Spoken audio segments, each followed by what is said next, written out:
Aiwa silks, Kasaragod, Kanhangad, Mangalore.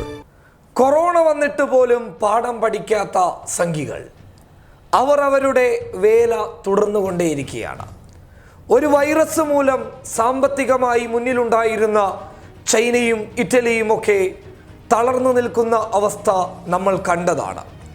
അങ്ങനെ ഒരു virus പിടിക്കപ്പെട്ടാൽ തീർന്നു പോകുന്ന ഒരു ലോകത്ത് ജീവിക്കുന്ന നമുക്ക് ഇനിയും എന്തിനാണ് ഈ വിദ്വേഷം? ഇനിയും എന്തിനാണ് ഈ വർഗീയം? സംഘികളും കൊറോണയും തമ്മിൽ വലിയ വ്യത്യാസമില്ല എന്ന് തന്നെയാണ് ഞങ്ങൾക്ക് പറയാനുള്ളത്. സംഘികൾ അവരൊഴിച്ചുള്ള ആളുകളെ വേട്ടയാടുന്നു. കൊറോണ അവരെയും കൂട്ടി പൊതുജനങ്ങളെ ഒന്നിച്ച് വേട്ടയാടുന്നു. ഇത് മാത്രമാണ് ഇതിൽ നിന്നുള്ള ഏക വ്യത്യാസം. പറഞ്ഞു വരുന്നത് സംഘപരിവാർ കേന്ദ്രങ്ങളിൽ നിന്ന് പുറത്തു വരുന്ന ചില ദൃശ്യങ്ങളെക്കുറിച്ച് തന്നെയാണ്.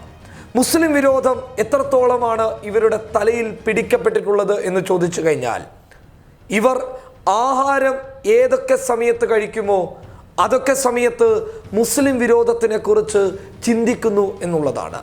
എങ്ങനെ മുസ്ലിങ്ങളെ എതിർക്കാം, എങ്ങനെ മുസ്ലിങ്ങളെ സാമ്പത്തികമായി തകർക്കാം, എങ്ങനെ മുസ്ലിങ്ങളെ ഈ രാജ്യത്ത് നിന്ന് ആട്ടിയോടിക്കാം എന്നുള്ള ഒറ്റ ചിന്ത മാത്രമാണ് ഇവർക്കുള്ളത്.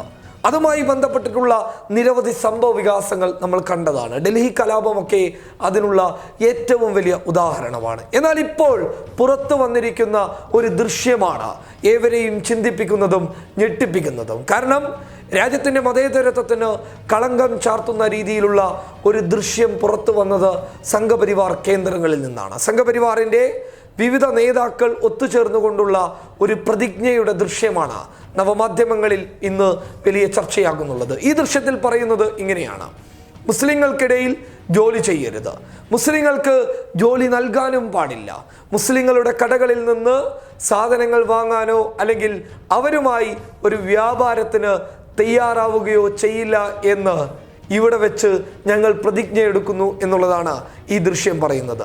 ഈ ദൃശ്യം നിങ്ങൾ കണ്ണു തുറന്ന് കാണുക.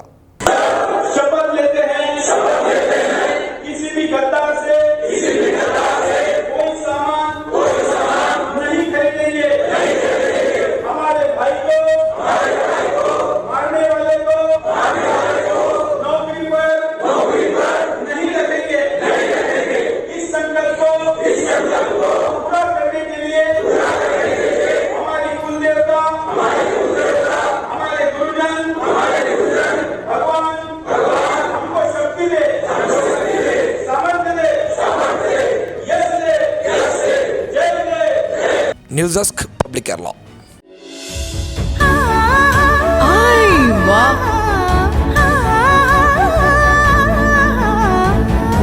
Aiwa silks, Kasaragod, Kanhangad, Mangalore.